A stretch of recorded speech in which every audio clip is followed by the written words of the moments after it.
warahmatullahi wabarakatuh. Halo, selamat malam teman-teman Instagram Ririn Anggreni 29. Gimana nih kabarnya malam ini? Semoga dalam keadaan sehat walafiat ya. Amin. Ya Allah. Saya Dini Aprilasari, mahasiswa Universitas Karyo, KKNDR kelompok 9, selaku MC di diskusi online kita pada malam hari ini. Nah, pada diskusi online kita pada malam hari ini, kita akan membahas tentang kepedulian terhadap COVID-19 bareng kakak kece kita, Kak Tessa Medicina Esket. Halo Kak Tessa. Hai.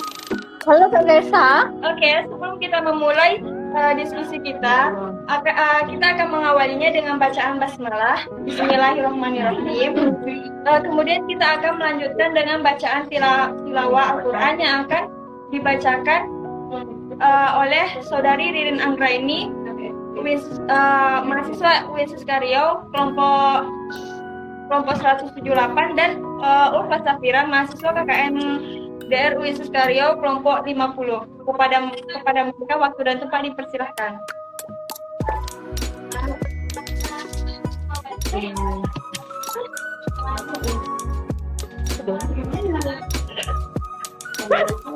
Kelihatan deh muka. Hai Ca.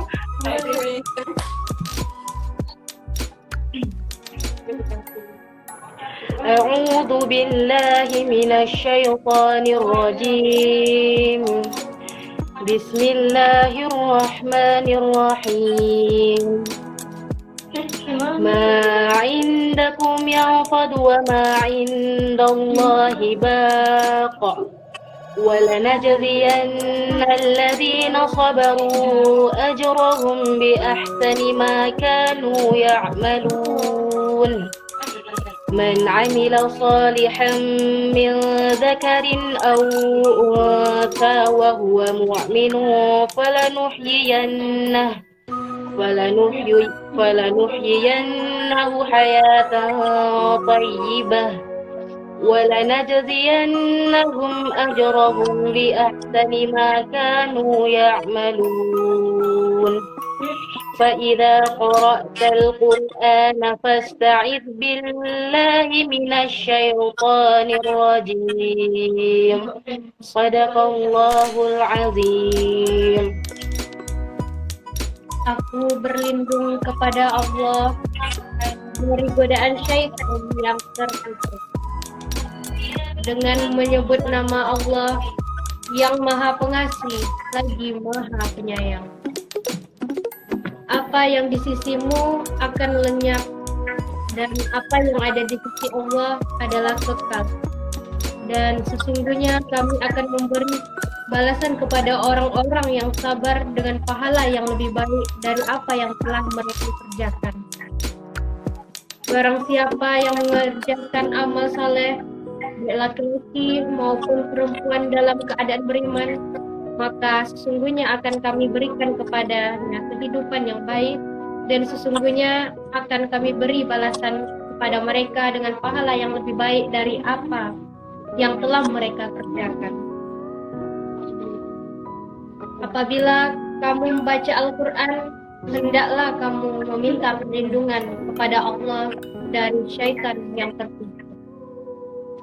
Maha besar Allah dengan segala firman-Nya. Assalamualaikum warahmatullahi wabarakatuh.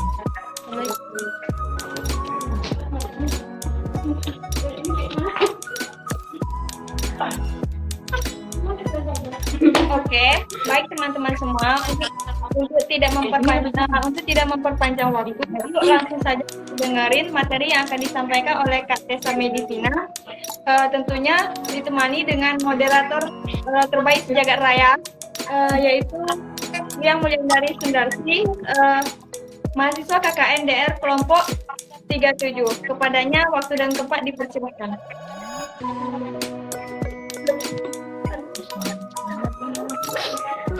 Halo semuanya. Baik, terima kasih kepada MC. Acara saya ambil alih. Terlebih dahulu perkenalkan, saya Riang Mulyandari Sundarsi dari kelompok KKNDR plus 37. Baik, pada pemateri kita Kak Tessa Medicina Esket. Nah, saya akan membacakan biografi beliau. Nama lengkap Tessa Medivina, panggilan Tessa atau Echa. Tempat tanggal lahir Tanjung Pinang 18 Mei 1998. Alamat Tanjung Balai Karimun. Adapun riwayat pendidikan Kak Echa, TK Yayasan Bakti Tugas Tanjung Balai Karimun tahun 2003. SD 013 Teluk Air Tanjung Balai Karimun tahun 2004. SMPN 1 Tanjung Balai Karimun tahun 2010. SMAN 4 Binaan Karimun 2013. Kemudian Fakultas Kedokteran Universitas Jenderal Ahmad Yani Cimahi tahun 2000. Dan adapun KK mengikuti organisasi sebagai anggota Devsoskam FK Anjani. Baik, di sini sudah ada Kak Echa. Halo, selamat malam Kak Echa. Malam, Ria. Apa kabarnya Kak? Alhamdulillah baik. Baik. Kepada teman-teman, apakah suara kami sudah jelas?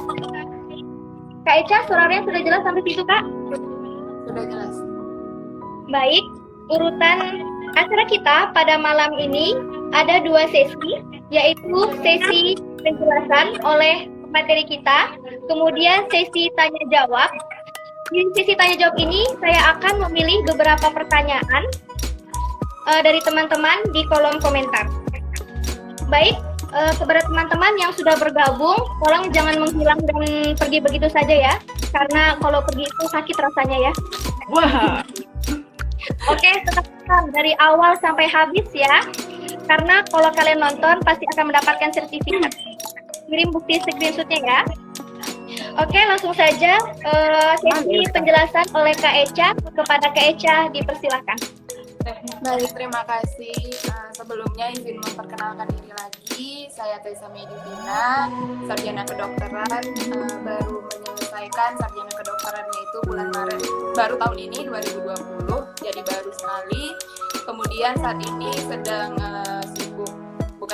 sedang melanjutkan ke tahap yang lebih tinggi lagi, itu sedang menjalankan koas di salah satu rumah sakit yang ada di Cimahi, Bandung.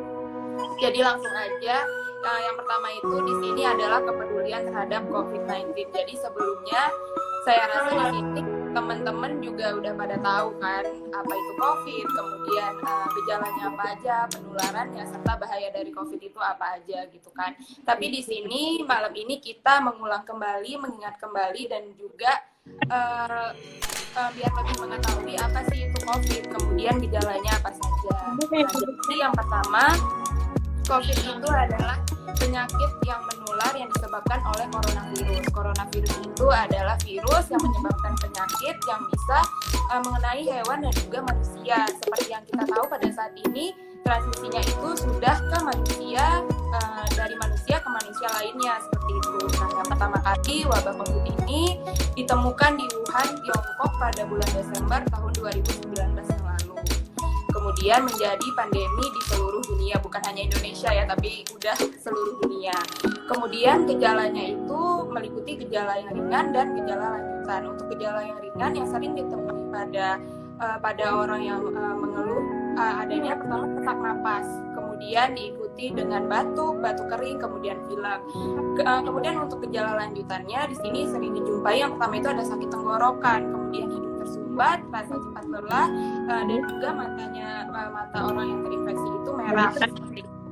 Kemudian untuk penularannya sama-sama kita udah tahu bahwa penularan dari COVID-19 ini adalah melalui percikan atau droplet dari orang yang sudah terinfeksi pada saat kita berbicara atau pada saat batuk, bersin, dan segala macam yang bisa mengeluarkan percikan atau droplet itu tadi, seperti itu. Nah, jadi untuk pada saat seseorang itu sudah terinfeksi, kemudian berkomunikasi dengan orang lain, kemudian percikan itu yang sudah terinfeksi virus tadi, kemudian lawan bicaranya pada saat berbicara tidak sengaja menyentuh mata, kemudian hidung dan mulut yang ada dari percikan atau partikel dari orang yang sudah terkena tadi bisa terkena kayak gitu. Jadi dari manusia ke manusia tadi seperti itu penularannya. Kemudian WHO juga sudah mengumumkan bahwa COVID-19 ini bukan hanya melalui percikan atau droplet, tapi sekarang bisa melalui udara.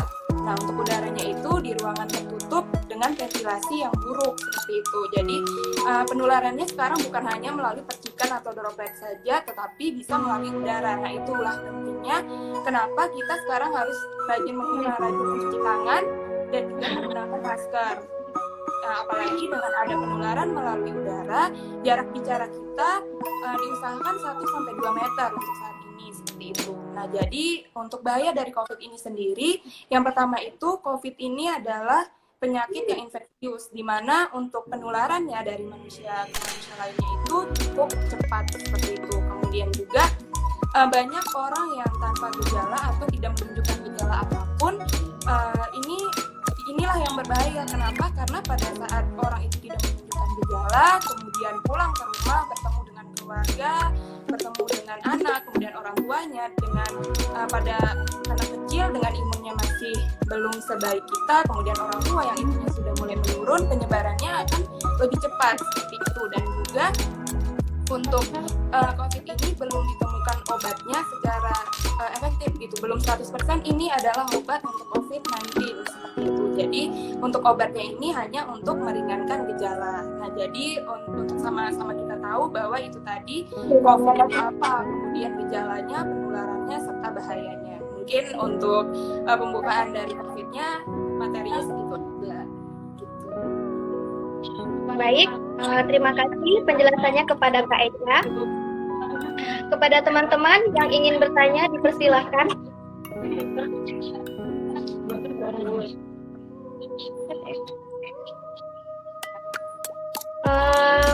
Baik, kepada Kak Echa, biar yang bertanya. Iya, semuanya. Begini Kak Echa, bagaimana nih menanggapi orang-orang yang acuh dan keras kepala mengenai bahaya COVID-19 ini? Akan-akan mereka tidak percaya betapa bahayanya pandemi ini. Bagaimana itu? Oke, jadi untuk orang yang tidak acuh seperti itu, keras kepala ya. Jadi seperti yang sudah dibicarakan tadi, bahwa bahaya COVID itu ya kalau misalnya kita dengar bahaya COVID, kita baca, terus juga kita mendengar di televisi bahwa COVID ini cukup berbahaya seperti itu. Jadi untuk orang yang acuh tidak acuh dan berada di lingkungan sekitar kita, yang pertama yang bisa kita lakukan adalah mengedukasi mereka gitu. Tapi dengan syarat kita juga udah benar nih. Contohnya itu kayak kita pada saat ingin memberitahu orang atau teman kita, ya kita menggunakan masker atau kita rajin mencuci tangan, dengan harapannya mereka juga akan keikut nih sama apa yang kita lakukan seperti itu. Misalnya pada saat ada teman kita tidak menggunakan masker, kita bisa bilang, ayo gunakan masker, sekarang menggunakan masker lagi tren loh. Atau misalnya pakai hand sanitizer atau mencuci tangan, yuk cuci tangan dulu. Nah, dengan cara mengedukasi mereka, karena untuk membuat mereka itu sadar juga, kalau mereka tetap keras kepala dan tidak acuh sepertinya susah gitu. Jadi dimulai dari diri kita sendiri, kemudian kita punya hak nih untuk mengedukasi mereka kalau misalnya kita sudah melakukan protokol kesehatan yang benar. Jadi kalau misalnya ada yang tidak acuh, ya kembali lagi itu adalah untuk diri mereka sendiri, tugas kita adalah mengingatkan ke merekanya. Baik, kepada Kak Echa. Kepada teman-teman, ada yang mau bertanya silahkan.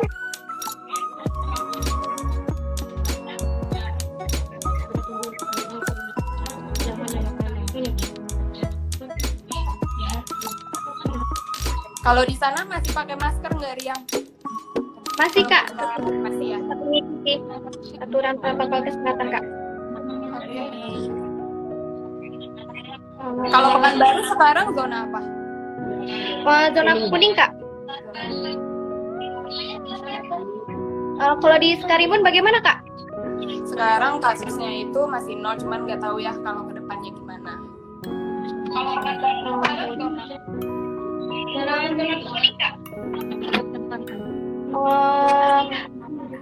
Kak, kalau gitu Riang mau nanya lagi nih Kak, boleh Kak? Oke, boleh. Bagaimana sih Kak pendapat Kakak terkait dengan keegoisan saat pandemi dan apa dampaknya COVID-19 ini, yang mana banyak pekerja yang tetap bekerja dengan orang yang mematuhi protokol kesehatan? Oke, kalau mungkin keegoisan yang dari individu ya, karena kalau masalah egois itu kembali lagi gimana kita mungkin pada saat pertama kali wabah ini ada, pasti kita yang kakak sendiri juga merasa gini, oh iya nih kayak misalnya gimana ya nanti ke depannya, seperti egois ini itu adalah panic buying yang kemarin sempat jadi pemberitaan juga gitu kan. Jadi di sini juga mikir, nah pada saat seseorang itu merasa khawatir, cemas dan juga stres, nah ini yang akan menimbulkan keegoisan dalam diri mereka gitu. Oh iya nih harus beli nih segala macam. Nah sebenarnya kan kalau kita tahu lebih lanjut gimana penyebarannya segala macam, mungkin itu tidak terjadi seperti itu. Nah kalau kemudian pertanyaan kedua tadi apa? Yang kedua, bagaimana dengan orang yang mematuhi protokol kesehatannya itu, Kak? Nah kalau misalnya untuk mematuhi protokol kesehatan untuk pekerja ya? Iya. Nah, kalau pekerja mungkin untuk mematuhi protokol kesehatannya, untuk mereka yang tetap harus bekerja di luar, segala macam seperti itu juga kita tidak bisa melarang ya, karena memang itu sumber pencarian mereka gitu. Untuk kebutuhan mereka juga dari luar seperti itu. Nah, jadi di sini yang kita lakukan adalah tetap menjalankan protokol kesehatan tadi seperti itu. Jadi untuk pekerja tetap diedukasi untuk melakukan protokol kesehatan. Seperti misalnya orang yang berada di pasar, sekarang masih transaksi jual beli kan masih berlangsung seperti itu. Nah, di sini harus tetap memperhatikan protokol kesehatan. Misalnya tetap menggunakan masker, kemudian cuci tangan dan jarak ke pembeli sekitar 1-2 meter. Kemudian juga di sini yang paling dibutuhkan adalah kesadaran dari individu masing-masing seperti itu. Karena untuk kita sadar sendiri juga tidak bisa gitu. Jadi harus tetap dari individunya masing-masing kayak gitu. Jadi untuk mereka yang tidak bisa di rumah saja, ya tetaplah memperhatikan protokol kesehatan, karena apa ini bukan hanya penyakit ini itu bukan karenanya ke diri kita sendiri, tapi juga ke lingkungan, ke keluarga sekitar gitu. Jadi kita harus lebih pedulilah tentang penyakit ini kayak gitu. Baik Kak, di sini udah ada pertanyaan dari Cindy Faradila. Benar nggak pernyataan yang bilang kalau udah kena COVID bakal kebal gitu imunnya? Bagaimana itu Kak? Ya jadi menjawab ya, jadi kalau misalnya orang sudah terkena COVID, maka kan antibodinya itu akan mengenali nih, oh iya sama seperti kita sudah terkena campak. Jadi imun kita itu di dalam tubuh kita itu akan mengenali si penyakit ini gitu. Nah tapi juga kita sekarang ada yang bahwa penyakit ini tuh bisa reaktif kembali kayak gitu kan. Nah, jadi mungkin yang itunya nanti akan dipelajari lagi, karena saya sendiri juga belum mencari dari reaktif virus ini itu bagaimana seperti itu. Jadi kalau misalnya dia membentuk sistem imun, ya karena tadi udah dikenali sama diri kita kan, tapi bagaimana dia bisa reaktif, nah itu belum dipelajari lebih lanjut seperti itu. Baik, di sini sudah ada pertanyaan lagi Kak dari Desi Kusuma 16. Pertanyaannya, Kakak, bagaimana sih menyikapi apabila kita terkena flu atau gejala COVID-19 yang mengarah ke sana, Kak? Apa langsung ke rumah sakit atau bagaimana itu, Kak? Oke, baik.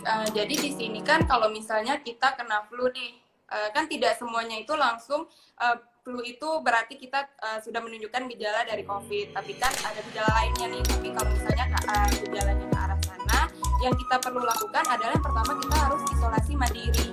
Nah, jadi fungsi dari isolasi mandiri ini kita tidak berharap bahwa penyebarannya ini tidak mengenai ke lingkungan dan orang sekitar kita gitu. Jadi isolasi mandiri, kemudian menjaga sistem imun kita dengan cara makan makanan yang bergizi seimbang, kemudian banyak mengkonsumsi vitamin C. Vitamin C ini bisa kita dapatkan dari buah-buahan seperti itu. Kemudian juga di sini membatasi aktivitas fisik dengan bertemu orang lain gitu. Misalnya kita ingin berpergian, kalau misalnya bisa kita tidak langsung pergi gitu, tapi misalnya suruh teman atau minta tolong ke teman seperti itu kan. Nah, kemudian jika memang terpaksa kita harus pergi, ya tetap menggunakan masker dan menjalankan protokol kesehatan gitu. Jadi intinya jangan terlalu panik dulu. Kemudian kalau misalnya gejalanya makin berat nih, pilek, kemudian kita sesak napas segala macam, dan kita takutnya takut nih aku kena COVID kayak gitu kan. Nah, kita bisa sekarang telepon ke dinas kesehatan atau ke rumah sakit, dan di situ sekarang rumah sakit juga menjalankan protokol kesehatan untuk penjemputan pemeriksaan dari pasien yang menunjukkan gejala dari COVID-19 kayak gitu. Di daerah masing-masing kan sekarang udah ada ya, misalnya di telepon saya menunjukkan gejala seperti COVID, tanda dan gejalanya ini. Nah, nanti mereka yang melakukan penanganan lebih lanjut seperti itu. Paling kayak gitu sih kalau untuk kita yang parno nih pilek, tiba COVID nggak ya, kayak gitu paling bisa seperti itu kayak gitu. Iya Kak. Baik, kepada Desi, terima kasih yang sudah bertanya. Kak, boleh bertanya lagi nih Kak? Oh boleh. Baik, di sini udah ada Lainatil Awalia. Pertanyaannya, bagaimana menurut Kak Echa solusi yang baik untuk menekan angka kejadian yang semakin bertambah di masa pandemi ini? Bagaimana itu Kak? Baik, untuk menekan angka yang terus bertambah. Kalau untuk menekan di sini ya solusinya itu kan pemerintah sudah menggalangkan bahwa COVID-19 ini adalah penyakit yang menular segala macam, ya kita sebagai masyarakat biasa, kita sebagai kayak kami tenaga kesehatan di sini yang bisa dilakukan adalah tetap memperhatikan protokol kesehatan dan juga mengikuti peraturan dari pemerintah pusat dan daerah untuk penanganan kasus COVID ini seperti itu. Jadi kalau misalnya angka kejadian dan kita harus memiliki kesadaran dari dalam diri kita sendiri, kita harus menjadi penggerak nih orang yang menekan angka kejadian dengan cara mudah-mudahan kita dan keluarga dan lingkungan tidak terkena gitu kan. Kalau misalnya kita terkena bertambah lagi kan angka kejadiannya gitu. Jadi di sini tetap harus mematuhi protokol dari pemerintah pusat dan daerah seperti itu. Kalau di Karimun bagaimana itu Kak? Kalau di Karimun di sini tetap ya, kalau misalnya kita keluar menggunakan masker, kemudian juga kalau misalnya kita ke pasar, ke market dan segala tempat yang ramai seperti itu, di depannya itu ada nih kawasan wajib masker. Nah dari situ kan kita juga wajib masker. Pas kita nggak gunain masker emang tidak boleh masuk kalau di Karimun ya. Jadi emang maskernya mana gitu, nggak boleh masuk. Kemudian disediain tempat cuci tangan segala macam kayak gitu. Jadi ya lumayan lah untuk penanganan di Karimun kayak gitu. Kalau di Pekanbaru gimana? Kalau di Pekanbaru tetap kayak gitu juga Kak. Tapi ya kalau masker nggak terlalu kali sih Kak. Oh nggak terlalu ya kalau masker. Iya. Jadi Insya Allah di sekarang sini. kalau di Pekanbaru kalau nggak masker apa? Makanya nggak sama sekali nggak ada perlindungan atau gimana? Jarang sih Kak kalau kayak gitu Kak. Jarang Jadi keluar paling- juga sih Kak. Oh jarang keluar juga. Jadi solusinya jarang keluar aja ya kalau di Iya, Pekanbaru. betul. Ya, di rumah aja Kak. Ini Kak, ada pertanyaan lagi. Boleh kan Kak? Boleh. Dari Sofia Kurnia. Selain menunggu vaksin dari pihak medis, apakah kiat-kiat yang kita lakukan untuk menjaga diri kita sendiri serta keluarga agar terjaga dari bahaya COVID? Baik, kalau menunggu vaksin ya sampai sekarang kan belum ada juga ya vaksinnya, terus obatnya juga seperti yang tadi sudah dibilang juga bahwa belum ada nih obat yang menyatakan efektif untuk menyembuhkan dari COVID ini. Jadi mungkin di sini sambil menunggu ya seperti itu tadi, balik lagi ke bagaimana cara mencegah tadi gitu kan, lebih baik mencegah daripada mengobati nih kayak gitu. Nah jadi ini untuk mencegahnya seperti itu tadi, kita lihat dulu nih penularannya lewat apa kayak gitu. Kemudian pencegahannya yaitu tadi kita rajin mencuci tangan, karena seperti yang sudah dijelaskan bahwa dari percikan atau dari udara kemudian kita terpegang gitu kan, misalnya ketemu orang kemudian berbicara tanpa sadar, percikan itu terkena di tangan atau di benda gitu, kemudian kita sentuh tanpa sengaja, kita memegang mata, hidung, mulut, nah maka bisa nih virusnya itu masuk ke kita gitu kan, terkena kitanya sama COVID-19 ini. Nah jadi caranya itu yang mencegah seperti tadi yang sudah dijelaskan, bahwa kita harus tetap rajin mencuci tangan, menggunakan sabun, boleh menggunakan hand sanitizer, tapi lebih baik itu menggunakan air mengalir dan sabun, kemudian menggunakan masker, dan juga ada nih sekarang etika batuk, dimana kalau kita batuk kan biasanya kita batuk pakai tangan tutup atau tidak menutup sama sekali. Sekarang ada etikanya dengan menggunakan tisu atau juga punggung tangan kayak gitu kan, tisunya kemudian langsung dibuang, jangan dibawa pulang lagi gitu. Terus juga pokoknya menjaga sistem imun kita juga gitu, dan diusahakan jika kita berkomunikasi dengan orang jaraknya itu 1-2 meter kayak gitu. Paling kita hanya bisa mencegah saja kayak gitu, karena menunggu vaksinnya belum ada, obatnya belum ada. Nah, jadi cara satu-satunya adalah mencegah untuk untuk diri kita sendiri dan sekitar. Kak, benar nggak Kak kalau rapid test itu belum 100% akuratnya Kak? Ya, kalau rapid test itu belum akurat. Ya, belum akurat 100% karena dia itu untuk virus yang ada di dalam tubuh kita bisa terdeteksi gitu. Jadi bukan hanya COVID-nya itu gitu. Jadi yang paling akurat sekarang itu PCR ya kan. Jadi kalau rapid itu ya paling langkah awalnya aja sih kayak gitu. Tapi sekarang kalau kita berangkat kemana-mana yang digunain rapid test ya. Iya baik Kak. Kak, swab itu apa sih Kak? Jadi kalau swab itu memasukkan alat nih dari hidung ke tenggorokan dengan mengambil cacat yang ada di tenggorokan kayak gitu. Oh, baik Kak. Kak, ini ada pertanyaan lagi dari Nur Latifah. Pertanyaannya, Kak, kita sudah tahu bahwasannya COVID-19 sudah banyak merenggut nyawa manusia. Mengapa sampai sekarang belum bisa ditemukan vaksin untuk mengobati, alih-alih hanya meringankan, tidak menyembuhkan sebagai obat? Kan iya, izin menjawab ya. Jadi kalau misalnya vaksin tidak semudah itu untuk menemukan vaksin. Ini nih dalam waktu sebentar nih vaksinnya kayak gitu. Bahkan juga pemerintah seperti Tiongkok segala macam juga itu sekarang sedang mencari vaksin kayak gitu kan. Jadi kalau misalnya ditanya kenapa sampai sekarang belum ada vaksin segala macam, apa ya jawabannya, saya sendiri juga tidak tahu kenapa kayak gitu, karena untuk menemukan vaksin seperti itu tidak membutuhkan waktu yang sebentar kayak gitu.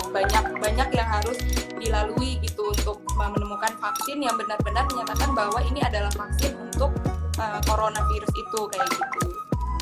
Paling kayak gitu sih untuk jawabannya. Kenapa ya belum tahu, saya sendiri juga nggak tahu kenapa sampai sekarang belum ada vaksinnya. Iya, Kak. Kemudian ada lagi nih Kak, boleh kan Kak bertanya lagi Kak?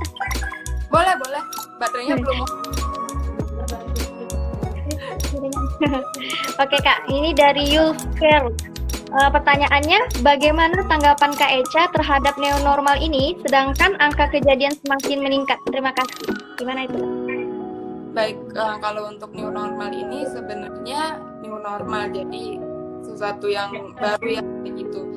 Di sini untuk new normal itu sendiri, kalau dapat dari yang saya lihat, new normal sudah cukup baik karena di sini mengembalikan perekonomian Indonesia juga kayak gitu kan, seperti dibukanya mall, restoran segala macam, tapi di sini tetap harus memperhatikan protokol kesehatan tadi kayak gitu. Jadi balik-balik lagi yang kita harus jalankan adalah bagaimana tetap menjalankan protokol kesehatan tadi kayak gitu. Boleh kita misalnya pergi ke suatu tempat yang itu jumlah orang yang misalnya ramai, tapi tetap kembali harus memperhatikan protokol kesehatan itu gitu. Jadi kalau new normal seperti sekarang banyak orang yang tidak menggunakan masker, kemudian juga tidak mencuci tangan, sebenarnya kelihatannya rada sedih ya, karena dilupakan nih sama protokol kesehatannya. Tapi kan balik lagi bagaimana di sini kita tetap menjaga diri kita sendiri seperti itu.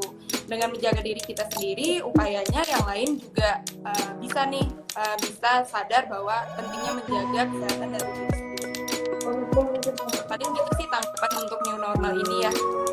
Karena juga kalau misalnya kita kayak lama lockdown segala macam, ya di situ kan banyak orang yang tidak bisa di rumah aja. Contohnya orang yang bekerja di pasar, penghasilannya nggak ada kayak gitu segala macam. Nonton di TV juga bilang nggak apa-apa mati di luar daripada mati corona, kan sama-sama mati segala macam. Itu juga kasihan kan, karena ya itu tadi kebutuhan mereka, penghasilan mereka berasalnya itu dari luar, mungkin bukan banyak juga orang yang misalnya penghasilannya di dalam rumah bisa menghasilkan, tapi kan tidak banyak juga yang dia itu harus di rumah aja kayak gitu. Jadi untuk new normal ya paling kayak gitu sih tanggapannya.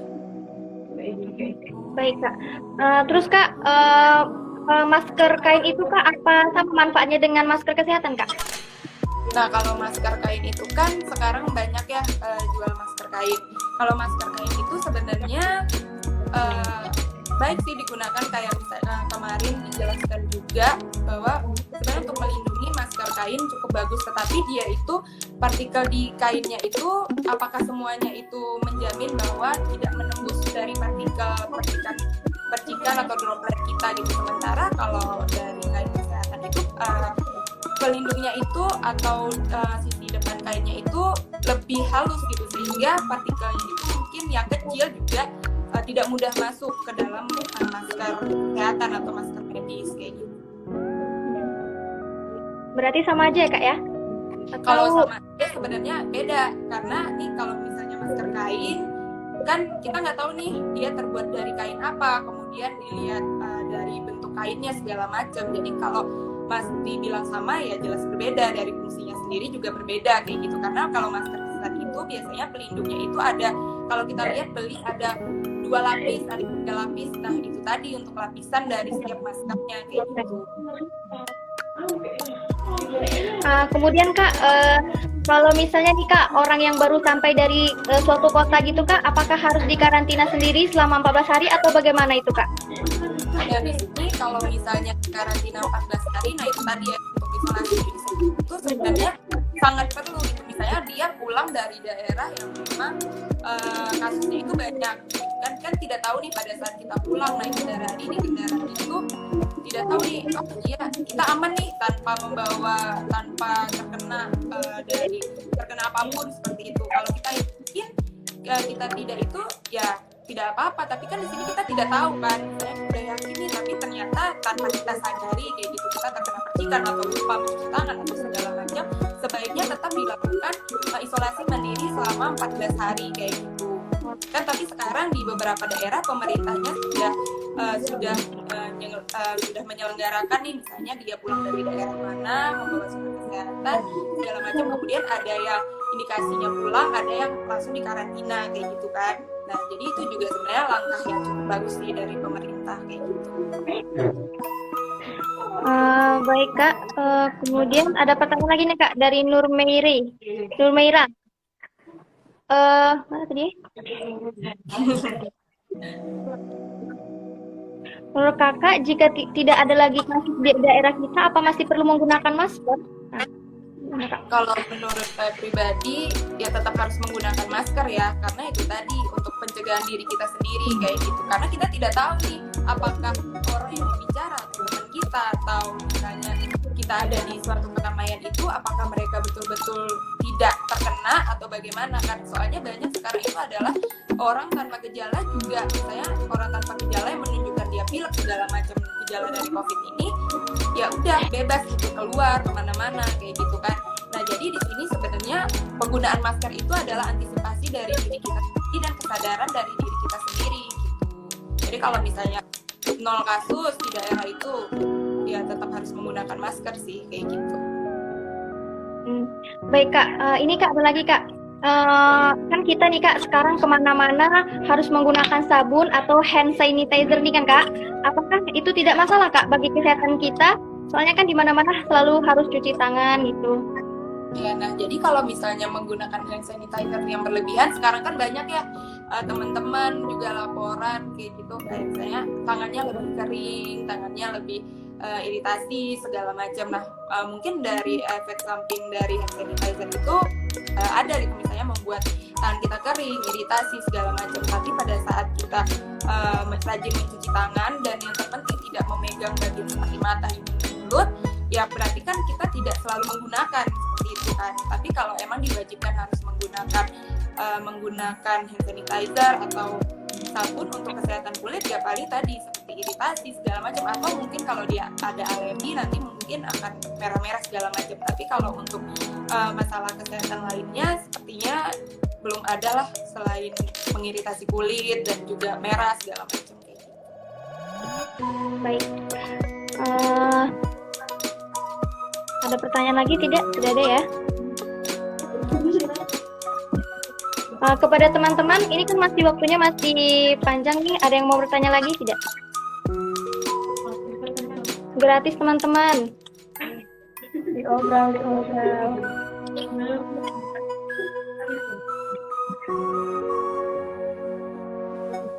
Kak Eca sekarang masih apa Kak? Di kedokteran di rumah sakit mana Kak? Sekarang lagi di Dusdira di Unjani. Oh,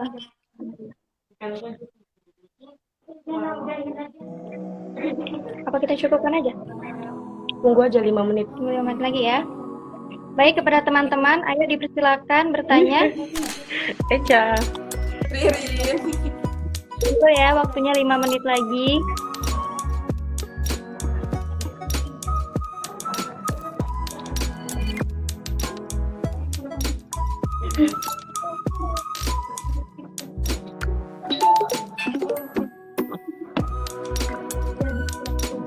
Kalau Riang dan kawan-kawan sekarang lagi sibuk apa selain KKN, susun skripsi segala macam.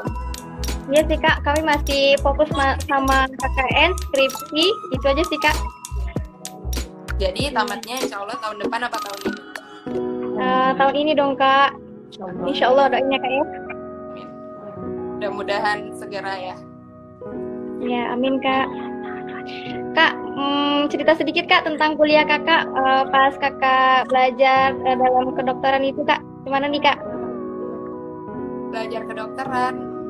Kalau belajar Iya. kedokteran kayaknya sama ya, setiap kuliah, setiap jurusan pasti punya kesulitan, kemudahannya masing-masing. Jadi kalau kedokteran ya belajarnya mungkin harus lebih banyak membaca gitu kan, karena karena beda-beda nih kalau belajarnya. Mungkin kalau kakak harus banyak baca, ada juga temen yang dari penjelasan orang bisa cepat ngerti gitu kan. Jadi kalau misalnya cerita tentang kedokteran ya mungkin lebih ekstra lah belajarnya kayak gitu, untuk kayak kakak lebih giat lagi, lebih tekun lagi supaya bisa kayak gitu kan. Jadi kalau misalnya ditanya belajarnya ya sama aja sih kayak kalian juga, pasti sibuk, pasti susah juga gitu.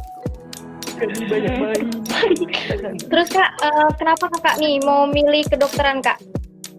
Milih kedokteran banyak sih alasannya, tapi yang penting itu alasannya itu karena mungkin ini orang tua kakak ada yang emang base-nya di situ. Jadi ibu mama kakak itu bidan gitu kan, jadi ngelihat ada pasien, terus gimana cara beliau menangani pasien, kemudian sampai pasiennya sembuh, kemudian berterima kasih segala macam itu. Jadi mungkin dari kecil jadi kayak seneng ya ngelihat orang kalau misalnya sembuh pulang makasih segala macam. Jadi mungkin pengennya itu ngelihat orang tua kayak gitu, oh iya pengen juga lah kayak gitu juga kayak gitu. Terus faktor-faktor lainnya juga masih banyak sih alasan pengen jadi dokter itu kenapa kayak gitu. Masya Allah, semangat terus ya Kak. Makasih, kalian semangat juga. Iya Kak. Baik Kak, kayaknya waktunya sudah mulai apa Kak? Langsung aja kesimpulannya aja ya Kak ya. Ya, baik. Saya selaku moderator, kesimpulannya dari tema kita kepedulian terhadap COVID-19 ini, yang terpenting yaitu selalu menggunakan masker, kemudian mencuci tangan ya Kak ya. Terus selalu menggunakan hand sanitizer ya Kak ya. Kemudian hindari tutup mulut, hidung sama mata ya Kak ya. Ya, menyentuh. Kemudian apabila misalnya kita dalam keadaan batuk atau bersin, itu kan Kak, segera kita tutup mulut sama hidung. Kemudian atau boleh kita menggunakan tisu ya kan Kak? Boleh menggunakan tisu, tetapi tangannya jangan langsung pakai tangan ya, karena nggak tahu kan nanti ketemu lagi, jadi menggunakan tisu. Iya Kak. Kemudian langsung tisunya kita buang ya Kak ya kan Kak? Ya, jangan dibawa pulang. Oke ya teman-teman, kemudian langsung cuci tangan ya teman-teman.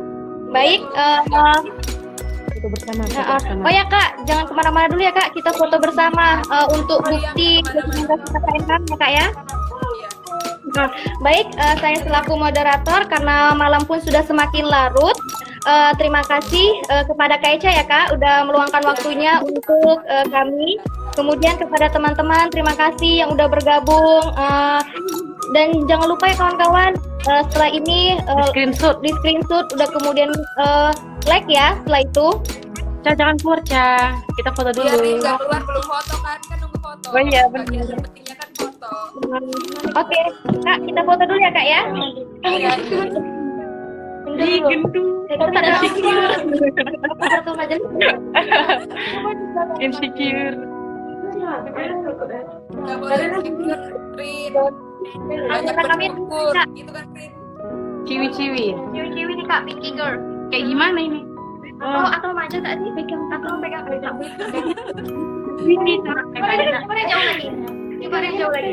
Masya Allah, Masya Allah. Udah belum? Oh, iya. Gimana caranya? Gini.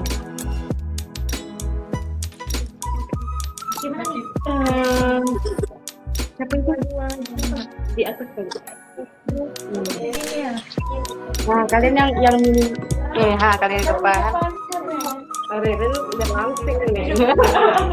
Jadi orang.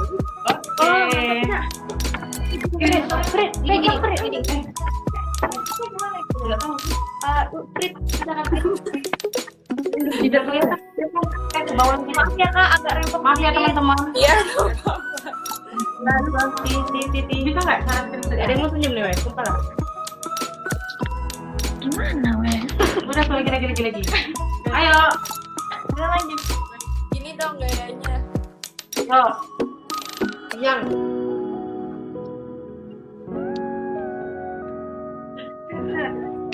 Wes screenshot kan tolong penonton.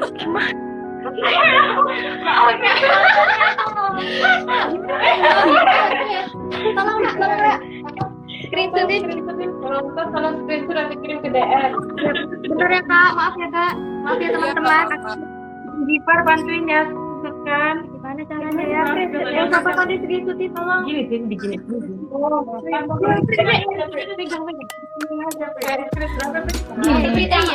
Iya. Tapi pas Tapi kayaknya dia nggak tahu.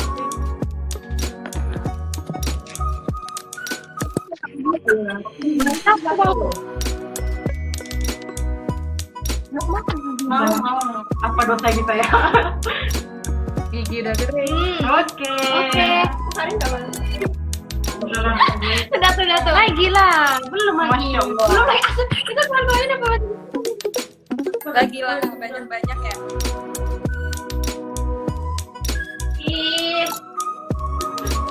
Jangan print. Makasih Kaisha. Kepada teman-teman. Terima kasih kepada teman-teman Yang udah nonton. Terima kasih ya. Jangan lupa di like ya nanti video kami. Ntar yang mau sertifikat kirim hasil screenshotnya dan yang ada foto kami. Oh ya teman-teman, besok ada materi tentang moderasi agama. Itu pematerinya insya Allah dari Malaysia. Itu Ustazah Nur Fazana insya Allah jam 8 malam. Jadi stay tune di IG Rin Anggraini 29. Eca, makasih banyak. Banyak Kaisha. Iya. Kasih semuanya. Assalamualaikum warahmatullahi wabarakatuh. Assalamualaikum. Sahabat juga semua. Akhiri video. Itu akhiri.